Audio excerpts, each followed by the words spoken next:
पिछले 1.5 महीने से एक नाम बार बार सुर्खियों में है, गलवान घाटी। पूर्वी लद्दाख में लाइन ऑफ एक्चुअल कंट्रोल से सटी इस घाटी से होकर गलवान नदी बहती है। चीन और भारत के बीच 15-16 जून की रात जो हिंसक झड़प हुई वो इसी घाटी में हुई। ये घाटी जिस इलाके में है वह लद्दाख की सुरक्षा के लिहाज से भारत के लिए काफ़ी अहम है। गलवान घाटी के ठीक पास जहां शोक नदी और गलवान नदी मिलती हैं, वहां पर भारत तिब्बत सीमा पुलिस का बेस कैंप है। ठीक उसी कैंप और शोक नदी के बगल से एक रोड गुजरती है जो सब सेक्टर नॉर्थ को बाकी भारत से जोड़ती है। गलवान नदी का नाम जिस शख्स के नाम पर है वह लद्दाख की एक नामी हस्ती रहे हैं। गुलाम रसूल गलवान को जिंदगी में रोमांच बहुत पसंद था। उनकी जिंदगी भी कुछ कम रोमांच से भरी नहीं थी। आइए जानते हैं उस शख्स के जिसके नाम के चर्चे आज पूरी दुनिया में हैं। लद्दाख के रहने वाले गुलाम रसूल गलवान का जन्म 1978 में हुआ था। गलवान ने 19वीं सदी में यूरोप के कई जाने माने माउंटेन क्लाइंबर्स की मदद की।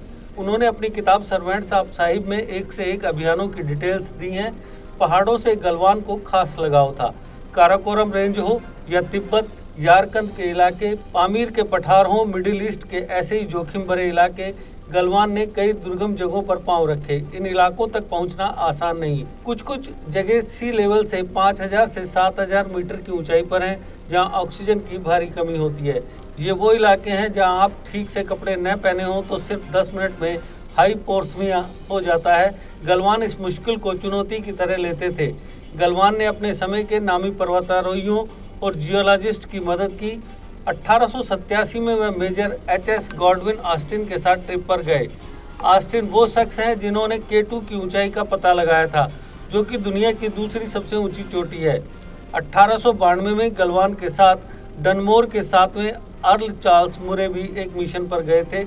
1890 से 1896 के बीच वह सर फ्रांसिस यंग हस्बैंड के साथ निकल पड़े। यंग हस्बैंड ने 1904 की एंग्लो तिब्बतन संधि का खाका खींचा था। 1913 में गलवान ने Italian geologist Filippo De Filippi का साथ दिया। ये कुछ वो नामी चेहरे हैं जिनके साथ गलवान का साथ रहा। 1925 में 47 साल की बेहद कम उम्र में गलवान की मौत हो गई। 1882 में जब गलवान और मुरे साथ थे तब उनका ग्रुप ऊंचे पहाड़ों की एक दीवार के सामने जा खड़ा हुआ। उस भूल भुलैया में आगे कोई रास्ता ही नहीं दिख रहा था। तब सिर्फ 14 साल के रहे गलवान आगे आए और कुछ ही देर में एक और रूट खोज निकाला। गलवान की सूझबूझ से न तो कोई परेशानी हुई और न ही किसी को चोट आई। लद्दाखी इतिहासकार अब्दुल गनी शेख के मुताबिक उसी वक्त अर्ल ऑफ डलमोर ने इस नए रास्ते का नाम गलवान नाला रख दिया। मशहूर पर्वतारोही हरीश कापड़िया के मुताबिक मैंने किसी बड़े भौगोलिक इलाके का नाम किसी स्थानीय शख्स के नाम पर रखते नहीं सुना। ब्रिटिश नाम दिए जाते रहे हैं मगर किसी लोकल के नाम पर कभी नहीं। लद्दाख उन दिनों बेहद गरीब इलाका हुआ करता था। गलवान को मजबूरी में अपनी मां का साथ देने के लिए 12 साल की उम्र से ही लंबी यात्राओं पर जाना पड़ा। मजबूरी में चुना गया वो रास्ता जुनून बन गया। आर्थिक हालात सुधरे मगर गलवान की रोमांच से दोस्ती न टूटी। पोर्टर की तरह शुरुआत करने वाले गलवान ने एक के बाद एक सीढ़ियां चढ़ी और लेह में ब्रिटिश जॉइंट कमिश्नर के चीफ असिस्टेंट बन गए। 35 साल तक उन्होंने ब्रिटिश, इटालियन और अमेरिकन एक्सप्लोरर्स के साथ या तो मिशन को लीड किया या साथ रहे। इन्हीं ट्रिप्स पर गलवान ने अंग्रेजी सीखी और अपनी आत्मकथा लिखी। गनी शेख के मुताबिक अंग्रेजी में आत्मकथा लिखने वाले शायद पूरे जम्मू कश्मीर के वे पहले शख्स थे। गलवान को अंग्रेजी के गिने चुने शब्द ही आते थे।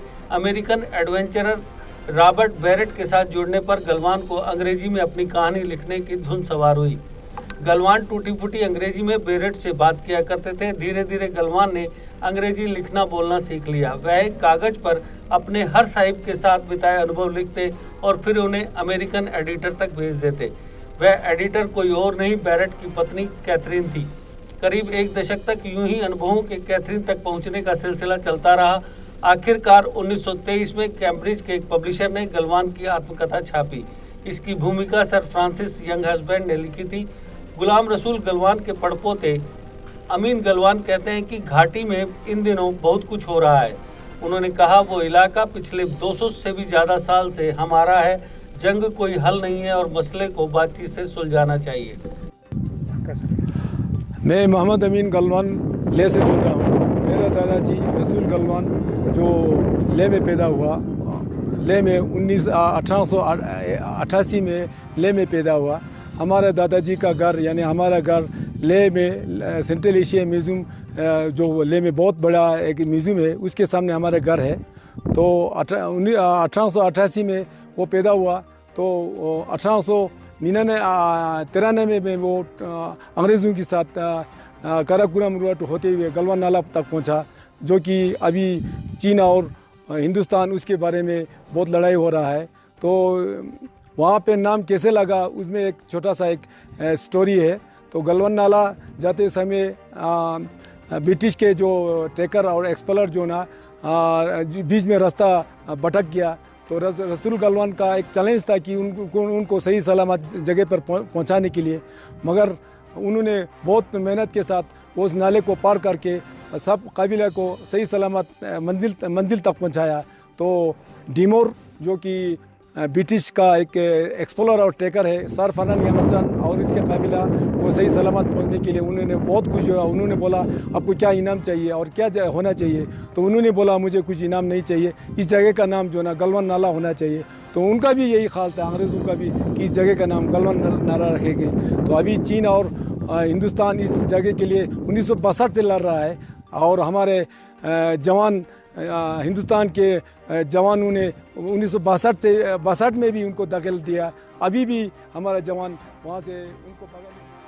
JK Update is fastest growing media house in J&K with 1.5 crore monthly views. JK Update is a best platform for advertise your brands and services. If you want to advertise your products and services, please contact us on this number. Mr. Sushil Sharma, 705-109-1804.